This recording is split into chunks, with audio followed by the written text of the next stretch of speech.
Sempat curi perhatian dengan Nico Hülkenberg yang raih poin pada balapan pembuka GP Australia, Sauber setelah itu malah melempem dan sempat puasa poin selama 7 balapan beruntun. Mobil mereka tidak cukup kompetitif di awal musim untuk secara konsisten bertahan di persaingan zona poin. Apalagi mengingat momen di Australia bisa terjadi karena kondisi cuaca yang kacau. Namun perlahan tapi pasti, Sauber mulai berubah, terutama semenjak Jonathan Whitley resmi memulai lembaran karir barunya sebagai tim prinsipal di sana. Sampai kemudian, mereka akhirnya mendapatkan momentum lagi lewat serangkaian upgrade yang diluncurkan pada GP Spanyol, yang membawa mereka ke perform terbaik musim ini. Rangkaian hasil positif Sauber dimulai di GP Spanyol, di mana Nico Hülkenberg meskipun start dari posisi 5 terbawah. Tapi berkat strategi G2 dan keberuntungan safety car, dia bisa finish di posisi kelima untuk asapi Ferrari milik Lewis Hamilton. Sempat diragukan kalau hasil tersebut hanya murni keberuntungan. Sauber membuktikan kalau anggapan itu salah dengan meraih poin lagi pada gelaran GP Kanada. Hülkenberg kembali jadi ujung tombak yang bisa diandalkan dengan finish di posisi ke-9 dan secara konsisten bisa bertahan untuk stay kompetitif di barisan 10 besar. Penampilan di Kanada membuktikan kalau peningkatan performa Sauber memang benar adanya dan bukan cuma faktor keberuntungan. Hal itu kemudian dikonfirmasi lewat performa heroik di GP Austria, di mana Gabriel Bortoleto berhasil membawa mobil Sauber untuk pertama kalinya tembus ke sesi Q3 di kualifikasi. Momentum positif itu dilanjutkan sampai balapan lewat kerjasama yang apik antara Bortoleto dan Hülkenberg, serta strategi agresif dari Sauber, membuat tim ini sukses raih double poin perdana di 2025. Performa Sauber dalam 3 balapan terakhir sejak Spanyol sampai Austria membuat mereka jadi tim dengan raihan poin terbanyak dalam 3 race tersebut, dengan total 20 poin. Bahkan total poin mereka lebih banyak daripada poin Red Bull. Dengan peningkatan yang sekarang mereka nikmati, tentu semakin menambah kepercayaan diri Sauber dalam masa transisi mereka sebelum berubah jadi tim pabrikan Audi musim depan. Kepercayaan diri sangat penting mengingat Sauber musim lalu saja nyaris saja akhiri musim tanpa poin sama sekali jika tidak diselamatkan oleh Zhou Guanyu di GP Qatar. Dan melihat mereka sekarang yang sudah koleksi 26 poin sampai pertengahan musim, tentu sebuah hasil yang positif meskipun posisi di klasemen masih terbenam di papan bawah. Titik balik Sauber dimulai sejak GP Spanyol lewat beberapa upgrade yang mereka berikan ke mobil C45. Sebelum itu, 2 keluhan utama yang sering disampaikan oleh Nico Hülkenberg adalah karakter mobil yang terlalu sensitif dan membuatnya mudah oversteer saat exit tikungan. Lalu, keluhan lainnya adalah mobil juga terlalu sensitif dengan perubahan arah angin, terutama ketika menerjang dirty air di belakang mobil lawan. Itu membuat mobil menjadi sulit diprediksi di tikungan dan membuatnya lebih susah dikemudikan ketika kondisi sirkuit sedang tidak menentu. Masalah tersebut sudah ada semenjak tes pramusim dan Sauber di bawah pimpinan Mattia Binotto serta James Key fokus sepenuhnya selama 2 bulan untuk mencari solusi terhadap sensitivitas mobilnya yang terlalu tinggi. Barulah di GP Spanyol, Sauber bisa luncurkan upgrade besar pertama mereka, yaitu dengan modifikasi besar-besaran di area underfloor dan sidepod. Dari sisi underfloor, sayangnya memang tidak terlihat secara visual karena mayoritas modifikasi dilakukan di area terowongan ground effect berupa leading edge, floor body, sampai diffuser. Upgrade tersebut bertujuan untuk meningkatkan downforce dan stabilitas mobil, terutama di tikungan cepat serta medium. Downforce besar yang difokuskan di area underfloor otomatis juga bisa mengurangi sensitivitas grip ban depan dan menyeimbangkan karakternya ketika di tikungan. Upgrade lain yang Sauber luncurkan adalah perubahan geometri sisi samping sidepod dengan menambah lekukan di bagian atasnya.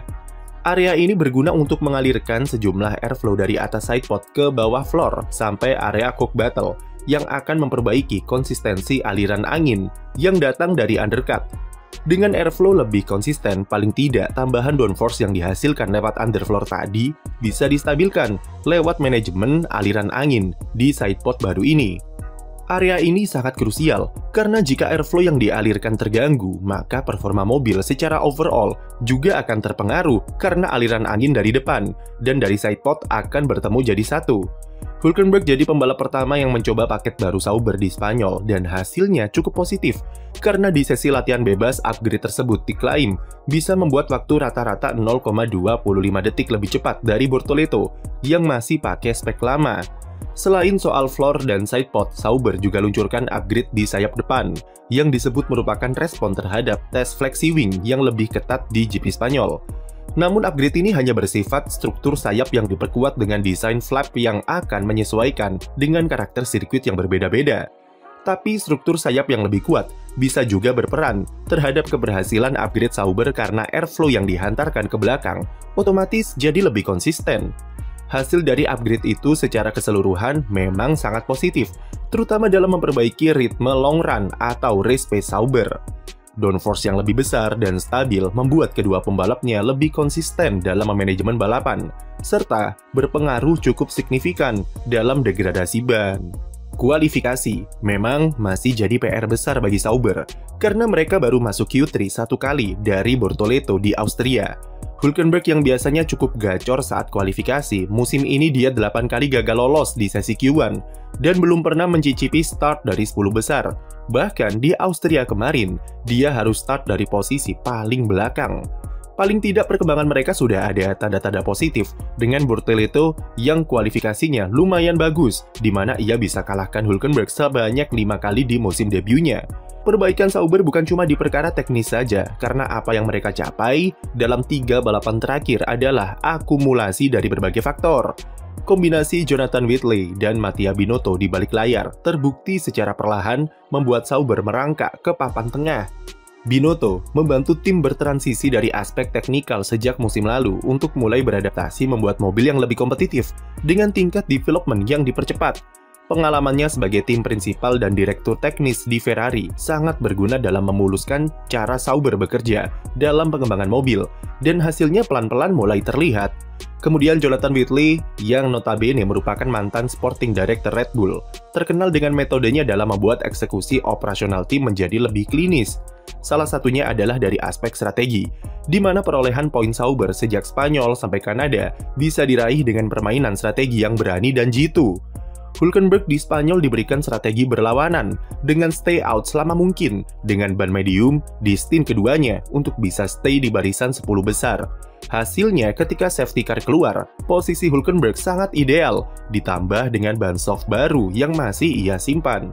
Lalu di GP Austria kemarin, meskipun terlalu konservatif dengan strategi Bortoleto yang sebenarnya bisa finish 6 besar jika berani eksekusi satu stop, namun cara Sauber menempatkan Hülkenberg untuk finish di top 10 sangatlah apik. Start dengan soft, Hülkenberg pit lebih cepat untuk undercut Colapinto dan Tsunoda, serta salib Oliver Bearman untuk dekatkan diri ke 10 besar. Jaraknya ke Bortoleto tak terlalu jauh yang membuat tim bisa lancarkan strategi 2 kali stop untuk amankan finish di posisi 9 baginya dan raih double point. Whitley juga punya peran dalam memuluskan eksekusi pit stop Sauber yang kita tahu sendiri musim lalu seburuk apa. Sauber musim ini saja sudah 2 kali mendapatkan gelar pit stop tercepat, yaitu di GP Miami dan GP Spanyol. Namun sebenarnya peningkatan kecepatan pit stop ini sudah terjadi semenjak akhir musim lalu, di mana tim akhirnya mendapatkan upgrade dari peralatan pit stop mereka, terutama wheel gun yang lebih canggih. Keberadaan Whitley hanya memoles kru supaya lebih klinis dengan pengalamannya di Red Bull, yang sampai sekarang memegang rekor pit stop F1 tercepat di dunia. Dengan performa yang makin baik, Sauber sekarang hanya perlu menjaga momentum ini sekonsisten mungkin, mengingat persaingan papan tengah yang sangat ketat. Mereka hanya berjarak 2 poin saja dari Aston Martin, yang belakangan ini juga mulai membaik performanya. Tapi sekali lagi, apapun hasilnya musim ini, yang terpenting adalah Sauber sudah memperlihatkan progres positif soal cara mereka beroperasi sebagai sebuah tim yang ingin step up menjadi pabrikan musim depan. 2025 adalah tahun terakhir transisi yang harus dimaksimalkan oleh Sauber, bukan hanya dari aspek performa, tapi juga struktur di dalam tim dan kultur kerja internal harus disesuaikan agar setara dengan mentalitas yang dimiliki Audi sebagai pabrikan raksasa. Dan untuk sekarang, Sauber makin menikmati fase ini dan sangat dinantikan sejauh apa perkembangan mereka sampai akhir musim nanti. Sekian video dari kami, jangan lupa beri like dan subscribe untuk konten F1 lainnya.